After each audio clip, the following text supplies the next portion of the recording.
Well, already this year, there are more than 120 conflicts, perhaps more, going on around the globe. Tell us about some of the top priorities, especially given some of the financial and budget challenges that everyone seems to be experiencing right now.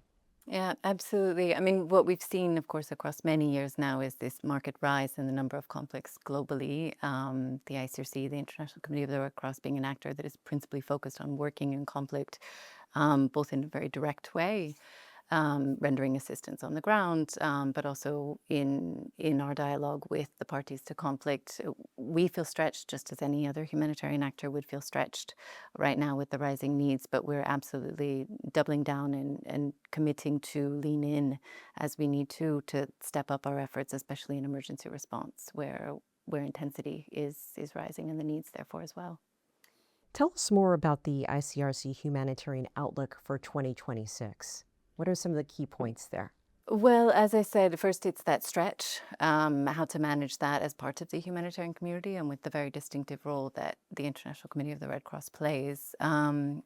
Stepping a bit back from that in the individual conflicts in which we work is also watching certain trends that have us, frankly, really concerned.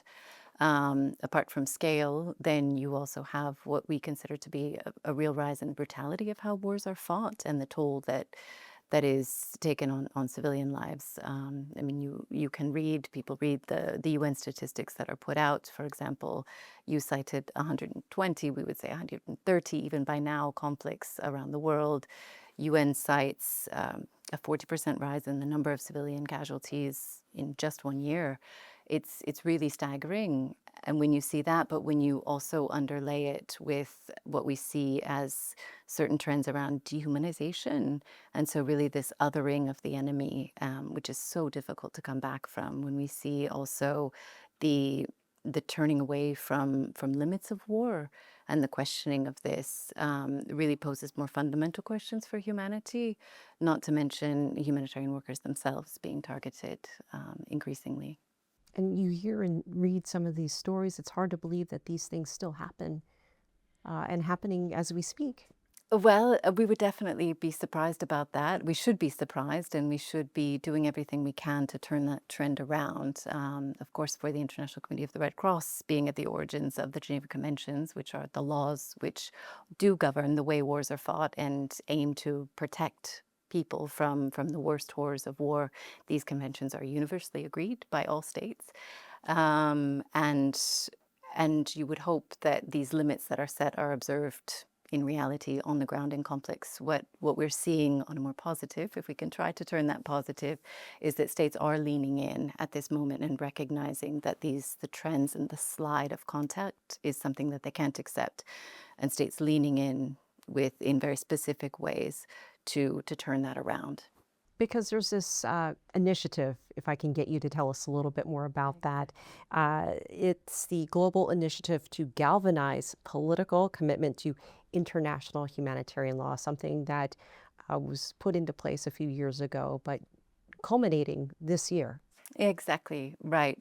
So when I speak about the very specific steps that states are taking, it's this initiative, which is in effect a call by 6 states, China among them, who recognize this trend and the danger of this slide and where it would take us if we don't stand up again, is states coming together to say we need to uphold the rules of war.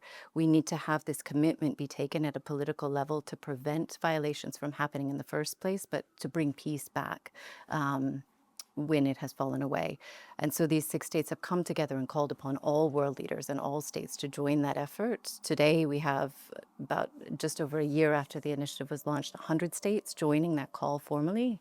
We have 27 states who are working specifically to develop really actionable recommendations to see how in practice compliance with the rules of war can be strengthened. What we look forward to at the end of this year, as you said, the whole effort will culminate. It's not the end of anything because we want this to carry forward, but the Kingdom of Jordan will host a conference to uphold humanity in war. You mentioned, some of the statistics that are very startling, the rise in the number of deaths of civilians. Can you talk to us a little bit about starvation as a tactic, as a weapon of war? Yeah, absolutely. I mean, before getting all the way to that extreme of starvation as a tactic of war, just to recognize what hunger looks like in conflict. And I think as we look around the world today, you need no other example than Sudan, one of the largest humanitarian crises in the world, and where we see hunger at scale. You see 20 million people, half of the country's population, in acute food insecurity. And to see what that means as a human experience, especially in a country that is so fertile, right, where so much of the population depends on agriculture and livestock for their well-being. All the ingredients are there for people to be able to live, and yet you have hunger on this scale. You have it overlaid with other violations of war, with rape, with targeting of medical facilities. And if you put this picture together, what you see is all of these phenomenon that we witness in conflict are not inevitable, right? You don't have to see these things in conflict. And that's exactly what the rules of war are meant to guard against, is to see that not only that health facilities are protected, that civilians are not targeted, but very specific rules in the conventions to prevent the use of starvation as a weapon of war, and very specific provisions around, for example, protecting food stocks, protecting agricultural lands, everything that the population just depends upon for their basic survival today and then for the future when peace is brought back. We see this political will from all of these different countries working together. But for the average person seeing this and learning about what is still taking place, what can they do? Well, I mean, I think at a really basic level, what we hope that this resonates in people's minds with is when you recognize that the laws of war, it seems very high-minded, it seems very far away from many people's lives, thank goodness. Too many people, it's the daily reality, right? How wars are fought and the laws that are meant to protect them. But what underpins all of these rules is very fundamental, right? It's very human-centered. It's based in our common humanity. And so for people to recognize that, and to stand up for these values themselves and in their own lives, and to see that slide into brutality, and to act against it, to speak against it, to speak to your political leaders, for example, but also in your own sphere, to know that there are limits to how wars are fought. There shouldn't be any space in the world that is beyond limit. Elyse Mosquini, thank you so much for joining us. Thanks so much, Elaine.